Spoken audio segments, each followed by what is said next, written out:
മലയാളി വില്ലിലേക്ക് എല്ലാവർക്കും സ്വാഗതം. ഇന്ന് കുറച്ച് കാര്യങ്ങൾ എല്ലാവരോടും കൂടിയിട്ട് പറയാൻ വേണ്ടിയിട്ടാണ്.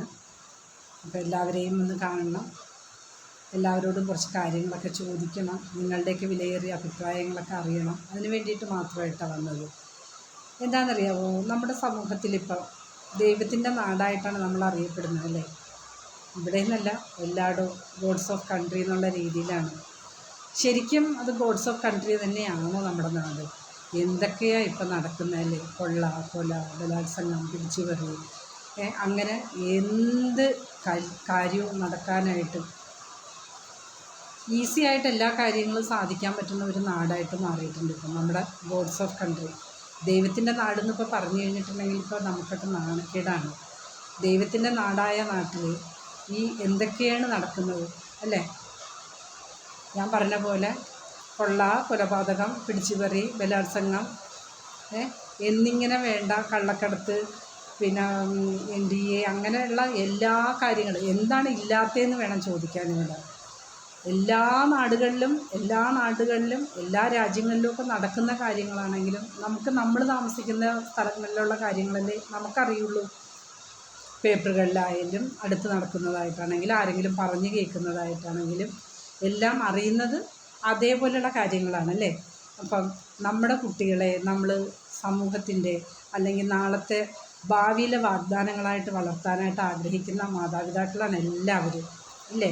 എല്ലാവർക്കും അവരവരുടെ കുട്ടികളെക്കുറിച്ചിട്ട് ഒരുപാട് കാഴ്ചപ്പാടുകൾ, ഒരുപാട് സ്വപ്നങ്ങൾ, ഒരുപാട് പ്രതീക്ഷകളൊക്കെ എല്ലാവർക്കും ഉണ്ട്. എല്ലാവർക്കും ഉള്ളതല്ലേ? എനിക്കും അതേപോലെയാണ് കേട്ടോ. എൻ്റെ മക്കളെക്കുറിച്ചിട്ടും എനിക്കറിയുന്ന കുട്ടികളെക്കുറിച്ചിട്ടൊക്കെ ഒരുപാട് പ്രതീക്ഷകളൊക്കെയാണ്. അപ്പോൾ അവർ വഴിതെറ്റി പോകുന്നത് കാണുമ്പോൾ, അല്ലെങ്കിൽ അവർ പോകുന്ന ദിശ ശരിയല്ലെങ്കിൽ, അല്ലെങ്കിൽ അവർ വളർന്നു വരുന്ന സാഹചര്യങ്ങൾ, അതെല്ലാം അവരുടെ ജീവിതത്തിൽ ഒരു കാരണങ്ങളാണ്.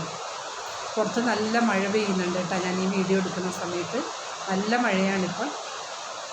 അപ്പം നിങ്ങളോട് കുറച്ച് കാര്യങ്ങൾ എനിക്ക് ചോദിക്കാനുള്ളത്, നമ്മൾ അതിനകത്ത് എന്താണ്, നമ്മൾ വഹിക്കുന്ന പങ്ക് എന്താണ്?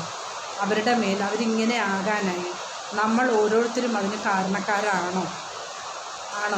നമ്മൾ വളർന്നു വരുന്ന സാഹചര്യങ്ങളെന്ന് ഞാൻ പറഞ്ഞില്ലായിരുന്നോ? ചില കുട്ടികൾ വളർന്നു വരുന്ന സാഹചര്യത്തിൽ അന്തരീക്ഷങ്ങൾ മനുഷ്യനെ തെറ്റുകാരാക്കുന്നത് സാഹചര്യങ്ങളാണ്, അല്ലേ?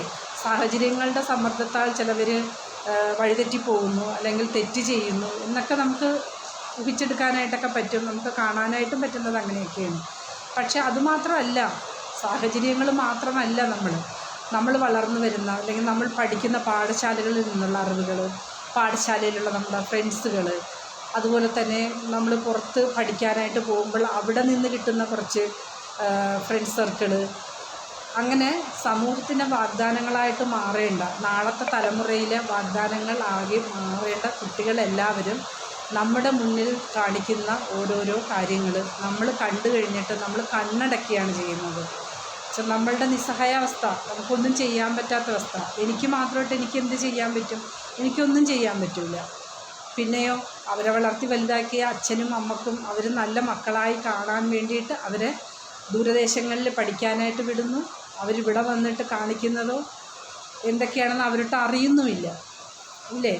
അപ്പോൾ അങ്ങനെയുള്ള സാഹചര്യങ്ങളിലൊക്കെ വളർന്നു വരുമ്പം നമ്മളെപ്പോഴും ഓരോ ചുവടും മുന്നോട്ട് വയ്ക്കുമ്പോൾ ശ്രദ്ധിക്കുക, സൂക്ഷിക്കുക,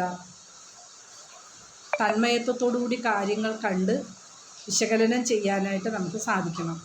എന്താ കാര്യം എന്ന് ചോദിച്ചു കഴിഞ്ഞിട്ടുണ്ടെങ്കിൽ, പലതും കണ്ടും കേട്ടും ഞാൻ എറണാകുളത്താണ് താമസിക്കുന്നത്. നമ്മുടെ ചുറ്റിനും ഒരുപാട് കാര്യങ്ങൾ നടക്കുന്നുണ്ട്. നമുക്ക് വേണ്ടപ്പെട്ടവരെ അറിയിക്കുവാനോ അല്ലെങ്കിൽ അവരുമായി ബന്ധപ്പെടുവാനോ എന്നുള്ള ഒരു സാഹചര്യങ്ങളല്ല.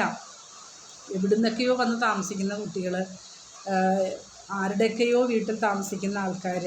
അപ്പോൾ അവരെ ഇന്ന് നമുക്ക് കോണ്ടാക്റ്റ് ചെയ്ത് അവരുമായിട്ടൊക്കെ സംസാരിച്ച് അതിനൊന്നും നമുക്ക് പറ്റില്ല. അതിന് പറ്റുന്ന ഒരു സാഹചര്യവുമല്ല, അതിന് പറ്റത്തുമില്ല കേട്ടോ. അപ്പം ഞാൻ പറയുന്നത്, നമ്മുടെ സ്വപ്നങ്ങളെ, പ്രതീക്ഷകളെ പുറത്തൊരു സ്ഥലത്തേക്ക് കൊണ്ടുപോയി അവർ നല്ല ജീവിതം ജീവിച്ച് നന്നായി പഠിച്ച് ഭാവിയിലെ വാഗ്ദാനങ്ങളാകാനുള്ള കുട്ടികളെ നമ്മൾ കാണുന്ന രീതികൾ വേറെയാണ്.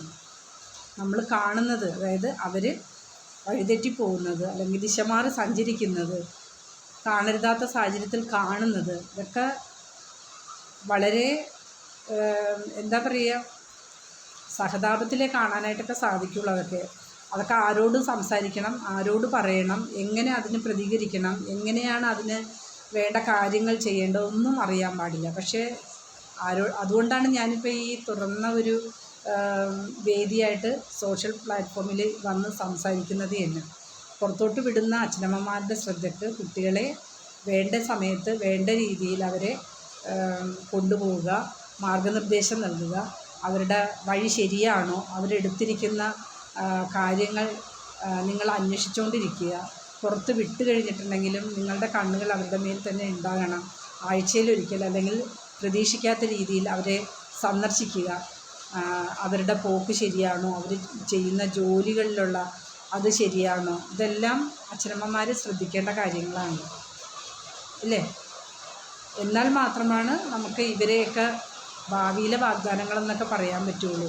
എവിടെ എത്തിപ്പെടും അല്ലെങ്കിൽ ഏതിലേക്ക് ചെന്ന് വീഴും, എങ്ങനെയാണ് അവരുടെ യാത്ര, ഇതൊന്നും നമ്മളുടെ മുമ്പിലല്ല. കുട്ടികളല്ലേ, നമ്മൾ ചെന്ന് വീഴുന്ന ലോകം ഒരു സ്വപ്നലോകമാണ്, ഒരു മായാജാലമാണ്.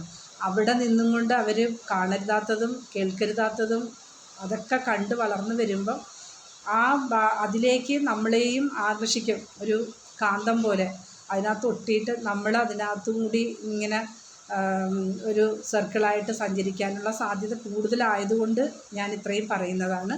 എല്ലാവരും ശ്രദ്ധിക്കുക. നമുക്കും കുട്ടികളുണ്ട്. നമ്മുടെ മക്കളാണെങ്കിലും നമ്മളറിയാത്ത ദേശത്ത് ചെന്ന് താമസിക്കുമ്പോഴത്തേക്ക് നമ്മളുടെ പ്രതീക്ഷ നമ്മുടെ കുട്ടികൾ തെറ്റ് ചെയ്യില്ല, നമ്മുടെ കുട്ടികൾ അവർ പറയുന്നത് നമ്മൾ കേൾക്കുന്നു, നമ്മുടെ കുട്ടികൾ അത്ര വാല്യുബിളായിട്ടാണ് നമ്മൾ കാണുന്നത് അല്ലേ. പക്ഷേ എത്ര വാല്യുബിളാണെങ്കിലും അവരുടെ പുറകെ ഒരു കണ്ണും ഒരു കാതും എപ്പോഴും നമ്മൾ കൊണ്ടുപോയിക്കൊണ്ടേയിരിക്കണം. അവരൊരു എന്താ പറയുന്നത്, പറന്നു പോകുന്ന സമയത്ത് ചിറകൊക്കെ വിരിച്ച് പറക്കാൻ പോകുന്ന സമയമാകുമ്പോഴത്തേക്കും അവർക്കറിയാം അത് പാടില്ല ഇത് പാടില്ല എന്ന്. ഇപ്പോൾ ഒരു മാസ്മരിക വലയത്തിനകത്ത് പെട്ട് കിടക്കുന്ന ഒരു സമയം എന്ന് വെച്ചാൽ ഒരു കുട്ടി ഒരു +2 കഴിഞ്ഞിട്ടൊരു കുട്ടി ഒരു പറിച്ചു നടൽ നടക്കുമ്പോഴത്തേക്ക് അവരുടെ ചുറ്റിനും വരുന്ന ഒരു സർക്കിൾ ഉണ്ടാവില്ലേ. അപ്പോൾ അതിനകത്ത് പല രീതിയിലുള്ള ആൾക്കാരുണ്ടാവും. അപ്പോൾ ആ ആൾക്കാരുമായിട്ട് എനിക്ക് ഒത്തുപോകാനായിട്ട് പറ്റണം എന്നുള്ള ഒരു മനസ്സിലേക്ക് ആ ഒരു കാര്യം വന്നു കഴിയുമ്പോഴത്തേക്കില്ല, ഒരു തോട്ട് വന്നു കഴിയുമ്പോഴത്തേക്ക് അവരെന്താ ചെയ്യുക, അവരെന്താ കാണിക്കുക, അവരെന്താ പ്രവർത്തിക്കുക എന്നൊന്നും നമുക്കറിയില്ല. അപ്പോൾ എപ്പോഴും അച്ഛൻ്റെയും അമ്മയുടെയും കണ്ണുകൾ, അല്ലെങ്കിൽ നമ്മൾ ദൂരദേശത്ത് പഠിക്കാനായിട്ട് വിടുമ്പോഴത്തേക്ക് നന്നായി ശ്രദ്ധിക്കുക, നല്ല ഒരു സ്ഥലം തിരഞ്ഞെടുക്കുക. അവർക്ക് പറ്റുന്ന ഉചിതമായ ഒരു പാർപ്പിടമായിരിക്കണം, വാസസ്ഥലമായിരിക്കണം. പിന്നെ പോകുവാനുള്ള സൗകര്യം എപ്പോഴും കോളേജുമായി കോൺടാക്റ്റ് ചെയ്തുകൊണ്ടിരിക്കുക. താമസിക്കുന്ന സ്ഥലത്താണെന്നുണ്ടെങ്കിൽ അവരുടെ ആ ഉടമസ്ഥനുമായിട്ട് നമ്മൾ ബന്ധം സ്ഥാപിച്ചെടുത്ത് അവരുടെ വിവരങ്ങൾ ശേഖരിച്ചെടുക്കുക. ഇതൊക്കെ നിത്യേന നിങ്ങൾ ചെയ്തു കഴിഞ്ഞാൽ നമ്മുടെ കുട്ടികൾ 100% എന്നൊന്നും ഞാൻ പറയില്ല, ഒരു 75% സേഫ് ആകുമെന്നാണ് എൻ്റെ ഒരു പ്രതീക്ഷ. എല്ലാവരും അതിനു വേണ്ടിയിട്ട് ശ്രമിക്കണം. ഞാനിപ്പോൾ എന്തിനു വേണ്ടി പറഞ്ഞു എന്ന് ചോദിച്ചു കഴിഞ്ഞാൽ, നമ്മുടെ ചുറ്റിനും ഒരുപാട് ആൾക്കാർ, ഒരുപാട് ദൂരത്തുനിന്ന് വരുന്ന കുട്ടികൾ വന്ന് പഠിക്കുന്ന ഒരു സ്ഥലമാണ് ഈ എറണാകുളം എന്ന് പറയുന്നത്. അപ്പോൾ ഈ എറണാകുളത്ത് നടക്കുന്ന ഒരുപാട് കാര്യങ്ങൾ നേരിട്ട് കാണുകയും കേൾക്കുകയും കണ്ടുകൊണ്ടിരിക്കുന്നതും കൂടി ആയതുകൊണ്ട് മാത്രമാണ് ഈ ഒരു മെസ്സേജ് നിങ്ങളിലേക്ക് ഞാൻ പാസ് ചെയ്യുന്നത് കേട്ടോ. അപ്പം എങ്ങനെയാണ് ഇതിന് ഒരു തീരുമാനം എടുക്കുക, അല്ലെങ്കിൽ എങ്ങനെയാണ് ഇതിന് മുന്നോട്ട് കൊണ്ടുപോകേണ്ടതെന്നൊന്നും എനിക്കറിയില്ല. എല്ലാവരും, എല്ലാ അച്ഛനമ്മമാരും പുറത്തോട്ട് വിടുന്ന കുട്ടികളെ ഒന്ന് കടിഞ്ഞാനിടുക, ഒന്ന് ശ്രദ്ധിക്കുക. ഓക്കെ, അടുത്ത വീഡിയോയുമായി വരുന്നവരേക്കും ബൈ.